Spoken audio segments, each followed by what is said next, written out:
Hey guys, so this is going to be a quick gameplay of me playing on the Quest 2. This is a game called Until You Fall. So basically, you start off, you have a couple weapons here. You can choose the difficulty level and everything on this.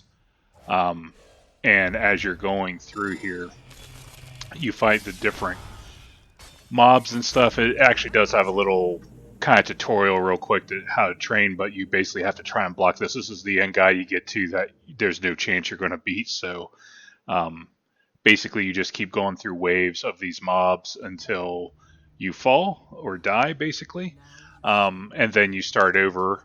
But again, this is just kind of like the initial piece of it. This is where you are going to actually end up in this chamber, and you're going to actually go ahead and start the core piece of the game. So just looking around here, this is the difficulty levels here. I went ahead and started off with the easy mode just because I don't know what to really expect. But you grab the gem, you hold down the trigger to activate it, and now that's the mode that you're going to be going into. And then just looking over here, eventually you'll get weapons that you can grab over there. And that's just like a dummy guide to see how your weapon attacks work. Holding down the side buttons on the controllers for the Quest 2 will have your weapons appear in your hands. And then when you're ready to go, you just go into this portal over here to start the game. And like I said, you start off, and so you're just going to keep going through waves until you die. And then that'll save your progress, how far you've gotten. You can see here the three indicators down in the middle, that's your health bar. And then it's going over like the super abilities you have for each weapon. So you can inspect your weapons.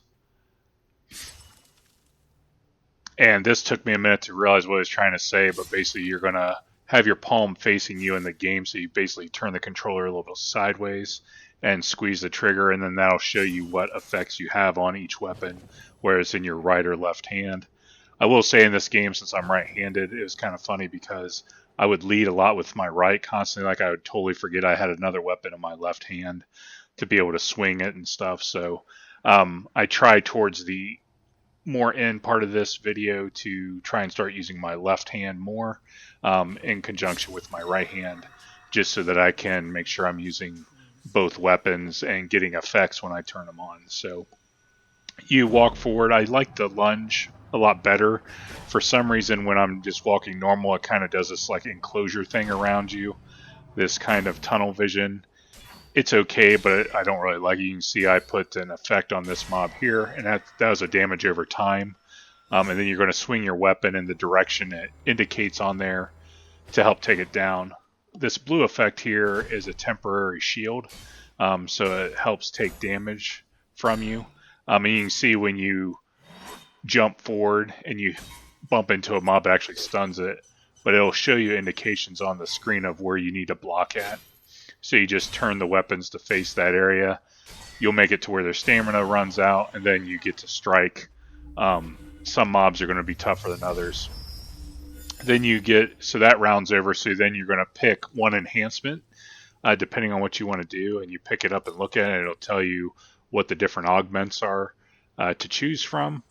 So you got alternating strengths there with your other weapon.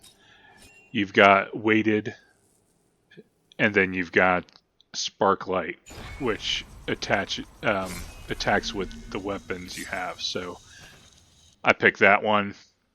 We're going to move forward now through this next area, and then you can tell you're going to the next area because of the little loading screen there. One thing too is that you will have a little warning indicator on the side when you have another enemy on the side trying to attack you. Sometimes they'll take turns and kind of jump back and then let the other one come after you. But overall, the gameplay's been great.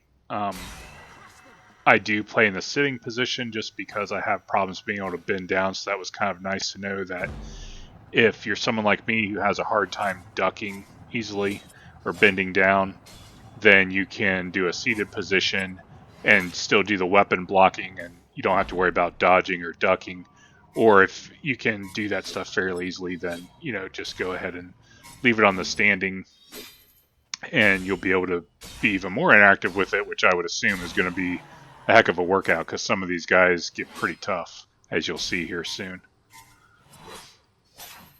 But this guy's got a little bit lower health since he had that damage over time effect on him, or dot. And then here, this is the only glitch I noticed. Like, my tracking just stopped working on my right hand for the most part, so it looked like I'm straight arm just holding that out there. So I'm trying to finish this fight just with the one weapon. It was pretty crazy, but I went ahead and got through it here. You'll see here in just a moment. I'll finish this guy off.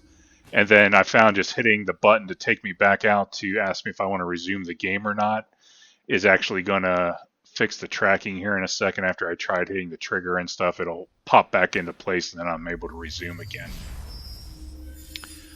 So I go up here again. This is the end of that section, so we're going to pick an enhancement again.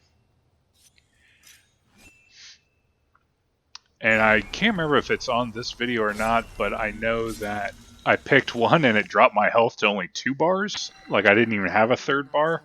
Yeah, that did not work out well. I don't think it was this one because I still have 3 bars indicating, but 2 bars of health still. So this is one of the harder guys, I believe, that you face. You have to do quite a bit of blocking on this one.